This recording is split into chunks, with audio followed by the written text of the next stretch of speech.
we have a pretty good idea of what it's like to be filthy rich in the present. Raj is full of exotic cars and an Architecture Digest tier estate. But what was the life of a millionaire like around 2 centuries ago? Well, let's take a look at the life of industrialist Andrew Carnegie. You get the idea. So far, Carnegie must sound like your average rich person, except for the fact that he couldn't really buy a Ferrari in the 1900s. Sure, he donated some of his money, like every rich person does. But what we haven't really told you is that Carnegie made an actual reputation for himself as a good Samaritan in his later years. The man tried to live his life by a pretty famous dictum, which was to spend the first third of life getting as much education as he could to spend the next third, making all the money he could, and then spend the last third giving it all away. He also wrote an essay called The Gospel of Wealth. You can read it on the Carnegie Corporation's website, and it's all about how his belief that those who gain wealth in their lifetime should donate as much of it as they can before they die. But what qualified him to write the Gospel of Wealth? Well, before his final donation spree, the man was worth $475 million. That's a lot of money. But remember, we have to adjust for inflation in 2021. Money.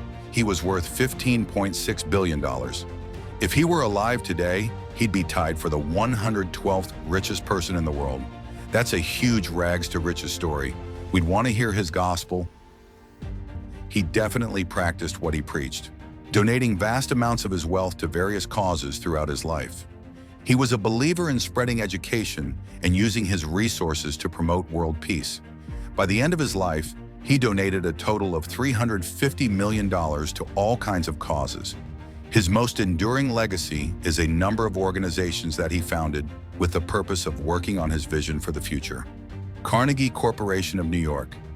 If you want your life's work to carry on past your actual life, set up a corporation to do it.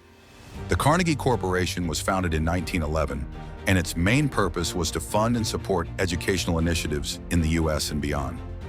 Many of the Carnegie Corporation's endowments reflect the things that were important to Andrew. For example, it funded the United States National Research Council, which serves as a scientific research academy that publishes around 200 papers every year.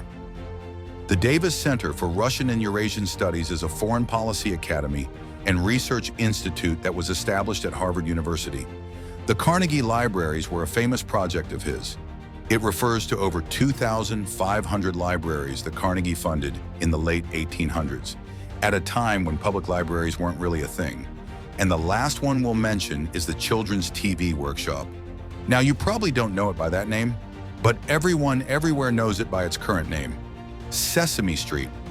The corporation exists to this day, and they've honestly done so much work in the field of education that we could make a whole video just about this company. We think he'd be happy with all that it has accomplished. This is one of Carnegie's lesser-known ventures, but it has a very important responsibility. It exists to hold and manage one of the most important locations in the world when it comes to diplomacy and international relations. We speak of none other than The Hague. What people usually call The Hague is actually known as the Peace Palace at The Hague.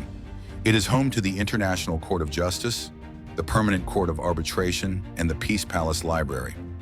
Foreign policy research institutes are important, but to build and maintain the home of one of the United Nations' most important institutions and shows. The Carnegie was really serious about world peace.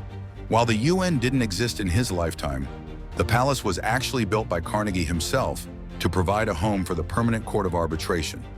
It was later, in the final years of World War II, that the United Nations set up the International Court of Justice in the Peace Palace. Besides hosting courts, the library holds tons of literature on diplomacy and foreign relations, and the palace is home to the Hague Academy of International Law. So the Peace Palace is an all-in-one solution to fulfill Carnegie's dream of a peaceful and more knowledgeable world. That wraps up today's video. What did you think of Carnegie's life? Do you think his use of his wealth as an example for today's rich people to follow? Let us know in the comments below, and make sure you like, share, and subscribe.